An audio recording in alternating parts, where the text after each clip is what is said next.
इस मंदिर में किसी मूर्ति की नहीं, बल्कि योनि की पूजा क्यों होती है? क्या ये सच है कि जिस राजा ने ये मंदिर को बनवाया, उसके पूरे वंश ने आज तक इस दहलीज पर कदम तक नहीं रखा? क्या वाकई साल में एक ऐसा समय आता है जब देवी खुद रजस्वला होती हैं, यानी मेंस्ट्रुएट करती हैं? और क्या उस दौरान ब्रह्मपुत्र नदी उनके मेंस्ट्रुअल ब्लड से लाल हो जाती है? क्या इस मंदिर में आज भी बलि जैसे विवादित रिवाज कहीं ना कहीं जीवित हैं?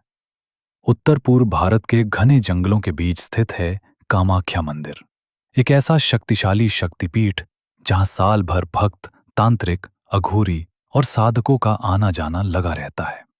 ये कोई साधारण स्थान नहीं है। ये अनेक रहस्यों, अदृश्य ताकतें और देवी की अद्भुत अपार शक्ति का केंद्र है। आज की इस वीडियो में हम कोशिश करेंगे कामाख्या मंदिर से जुड़े इन सभी रहस्यों से पर्दा उठाने की, इसलिए वीडियो को आखिर तक जरूर देखें। असम के नीलाचल पर्वत, ब्रह्मपुत्र नदी के किनारे स्थित कामाख्या मंदिर सबसे प्राचीन और शक्तिशाली शक्तिपीठों में से एक है। यहाँ पर देवी कामाख्या यानी मेंस्ट्रुएटिंग गॉडेस की पूजा की जाती है। माना जाता है कि देवी सती का योनि भाग इसी स्थल पर गिरा था। उसके प्रभाव से पर्वत नीला हो गया था, इसलिए उसका नाम नीलाचल पड़ा। आज तक इस अनोखे मंदिर में न किसी मूर्ति, न किसी तस्वीर, बल्कि योनि की आराधना होती है।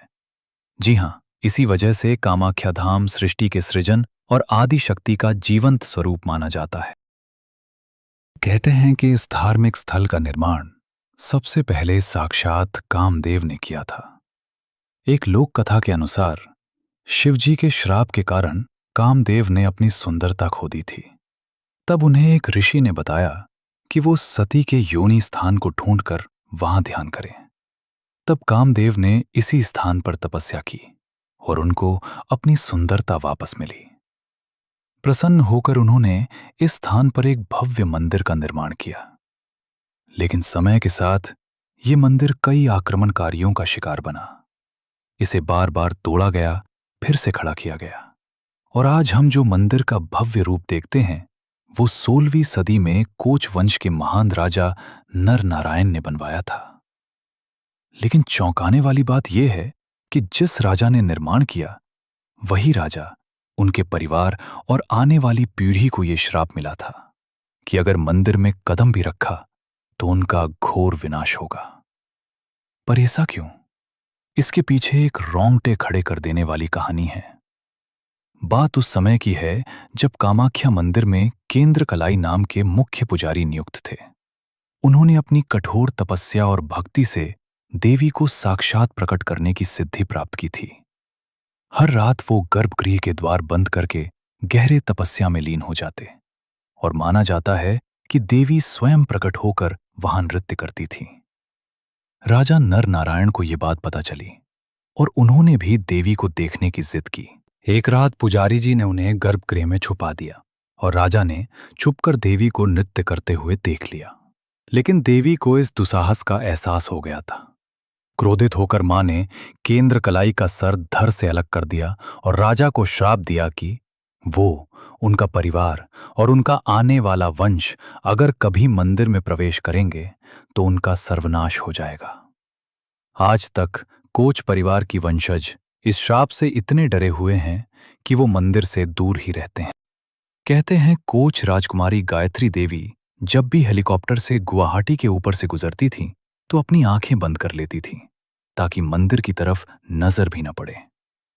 एक और कोच वंशज प्रणब नारायण देव तो अंबुबाची मेला में चाहकर भी शामिल नहीं हो पाए, इसलिए उन्होंने कई बार अपनी निराशा व्यक्त की है। उन्हें पता था कि कामाख्या मंदिर की शक्तियों से उलझना समझदारी नहीं है, क्योंकि ये एक असाधारण स्थान है। इसका एहसास श्रद्धालुओं को मंदिर परिसर में कदम रखते ही हो जाता है। लेकिन असली दिव्य शक्ति छुपी है मंदिर के गर्भगृह में। कालिका पुराण में इसका वर्णन मिलता है कि ये महान कॉस्मिक योनि का स्थान है। माना जाता है कि इस गर्भगृह में पावरफुल वाइब्रेशंस आज भी महसूस होते हैं। ये वाइब्रेशंस उस शक्ति की हैं जो पूरी सृष्टि का आधार मानी जाती है, जहां योनि को सर्वोत्तम जन्म स्रोत, सबकी मां के रूप में देखा गया है। और इस दिव्य अनुभव तक पहुंचने का सफर भी उतना ही अलग है। कहते हैं कि गर्भगृह तक पहुंचने के लिए आपको अंधेरी पतली सीढ़ियों से नीचे उतरना पड़ता है। नीचे एक छोटी सी गुफा जैसा स्थान है। वहां कोई मूर्ति नहीं है। उसकी जगह एक योनि आकार का कुंड है जो हमेशा पानी से भरा रहता है। एक नेचुरल अंडरग्राउंड स्प्रिंग से आता है जो कभी नहीं सूखता है। योनि पूजा आमतौर पर तांत्रिक विधि से लाल कुमकुम, फूल और जल से की जाती है। लेकिन एक समय ऐसा भी आता है जब ये गर्भगृह बंद कर दिया जाता है। कहते हैं कि साल में एक बार देवी स्वयं मासिक धर्म का अनुभव करती है और इसे अंबुबाची मेले के नाम से कामाख्या में एक अनोखे ढंग से मनाया जाता है। इस अवधि में मंदिर के कपाट बंद ही रहते हैं, लेकिन उन्हें बंद करने से पहले कुंड को एक सफेद कपड़े से ढक दिया जाता है। कहते हैं 3 दिन के बाद ये सफेद कपड़ा लाल रंग का हो जाता है और उसे प्रसाद के रूप में भक्तों में बांटा जाता है। सिर्फ यही नहीं, इन दिनों में मंदिर के पास ब्रह्मपुत्र नदी का पानी भी लाल हो जाता है। सोचने वाली बात है, जहां आज भी इस देश में पीरियड्स को टैबू माना जाता है, इस मंदिर में देवी के मेंस्ट्रुअल फेज को सिर्फ स्वीकारा ही नहीं बल्कि पूरे उत्साह और आदर से मनाया जाता है। लेकिन कामाख्या में ये अकेली प्रथा नहीं है जो बहुत कम मंदिरों में देखने को मिलती है। दरअसल ये मंदिर तांत्रिक विद्या का भी सबसे बड़ा केंद्र है। यहाँ वामाचार्य, सिद्धि जैसे रिचुअल्स माने जाते हैं जो आम धार्मिक परंपराओं से काफी अलग हैं। इनमें से एक सबसे ज्यादा चर्चित प्रथा है बलिदान। कामाख्या उन कुछ गिने चुने स्थलों में से है जहां आज भी जानवरों की बलि दी जाती है, क्योंकि कहते हैं कि देवी बलि प्रिय हैं। मंदिर में इसके लिए एक अलग स्थान होता है जिसे बलिगृह कहा जाता है। यहाँ बकरे, कबूतर, भैंस, बतख और कभी-कभी आशगौड़ यानी पेठा तक की बलि दी जाती है। कहते हैं कि ये नित्य पूजा का हिस्सा है जो दिन में 3 बार मंदिर के कपाट खुलने से पहले की जाती है। कुछ विशेष अवसरों पर जैसे महालया के दौरान 23 भैंसों की बलि दी जाती है और मंदिर के प्रवेश द्वार पर उनके कटे हुए सिर सजाए जाते हैं। लेकिन हाँ, यहाँ सिर्फ नर पशुओं की ही बलि होती है, मादा पशुओं की नहीं। ये बलि को अहंकार, इच्छा और बुरी ऊर्जाओं के त्याग का प्रतीक माना जाता है। एक तरफ कई भक्त इसे प्राचीन परंपरा और श्रद्धा का हिस्सा मानते हैं, तो दूसरी तरफ कई लोग इसे आज के समय में अनुचित और कठोर भी मानते हैं।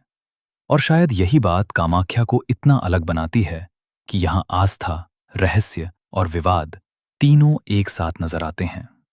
आपकी क्या राय है इस बारे में? कमेंट्स में जरूर बताएं।